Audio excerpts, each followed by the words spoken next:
this is Cindy with Small Space Farming, and today I have you in our green room, which is our nursery. I started this because we have a whole bunch of tower gardens, vertical gardens, and the raised bed gardens that we're going to need a ton of starter plants come the fall growing season. And I don't want to go out and spend a whole bunch of money on starter plants when I can do it for next to nothing. You know, get a package of seeds for $3 and be able to have seeds for a couple of growth seasons. So what I'm doing is I've got some plants started in dirt and I have some started in a hydroponic tank. And I'm going to just talk just briefly about each of these and what I'm doing with them and my thoughts. So over here I have pepper plants of various sorts. And I'm going to be putting those into the gardens today. I'm going to be putting them into some earth boxes primarily. And the reason for that is because these plants can live several seasons here in Tucson. They're not annual. You can have them for 2, 3, 4 years. I have some pepper plants. And so I want to be able to keep them in a container that is mobile. So if it gets freezing, which we'll have a couple freezing days typically, I can move them into the greenhouse or up on our porch up front so that they're warm and they're covered and protected and they'll live further. These are some purslings. These are actually like considered weeds.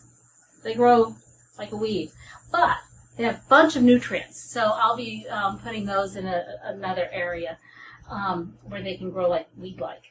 So I have some hotter peppers, not really hot, but some hotter peppers, and then I have some things like bell peppers and mini peppers and things like that. You keep the two separate because when they pollinate, they can make the hot peppers can make the sweet peppers spicier than you might want, if that matters to you. If you like things that are spicy, then let them pollinate, cross-pollinate.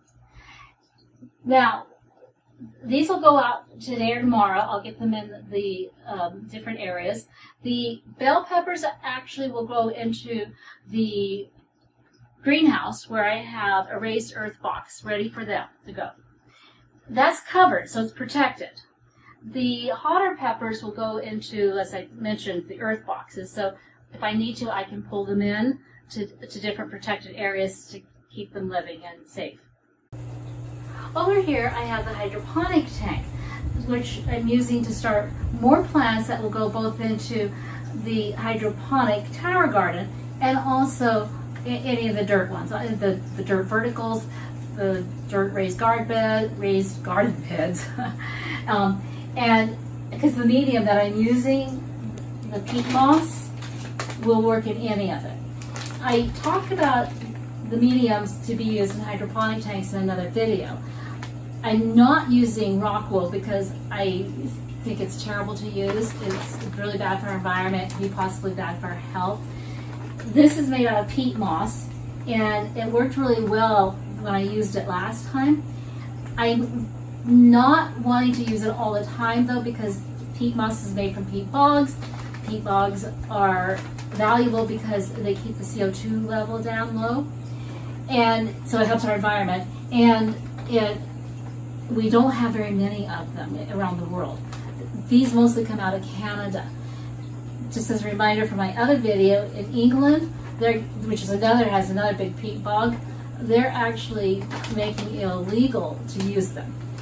I will be getting some plugs to use in the hydroponic tank from True Garden, which has the tower gardens, that will be made out of the cocoa core. I've ordered it. Hopefully I'll have it soon, and I'll start using that instead and give that a try. But for right now, I've got the Root Riot, and we're using the peat moss. As you can see, I put a dome on here because the dome helps keep the humidity in and it helps them grow faster. These little guys popped up, the cucumbers, within a day and a half of being put in here. It's pretty awesome. Those are some tomatoes, and I'm waiting for some other tomatoes and peppers to pop up in here. And I got some New Zealand spinach, which I grew in the soil, and I'm going to be planting today too. So that is what I've got going in here. I'm going to be adding some more once I get the cocoa core starter plugs. Those over there are says Malabar. Malabar is a really cool plant. It is considered like a spinach, but it's not a spinach, but people use it like spinach. I have a mother plant that's just been dropping all kinds of babies, so I pulled them out and have them in little containers for somebody to pick up and rehome. So I have Malabar now all over the place.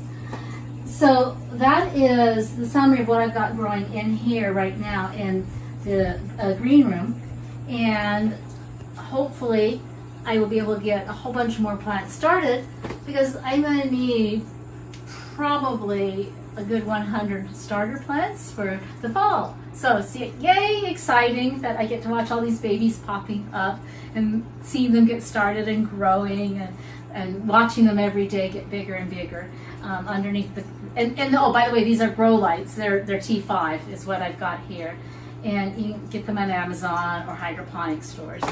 They're about $150 each. We just have them mounted up to the ceiling. You can raise them higher and lower. This is actually kept lower because it keeps the ceilings warm. I just have it raised up so you could see how quickly the cucumbers and tomatoes got started over here, or at least these versions of cucumbers and tomatoes. Thanks for joining me today. I hope you've learned something and joining us, and I appreciate you joining us on our experiment in learning how to do this. Take care. Bye-bye.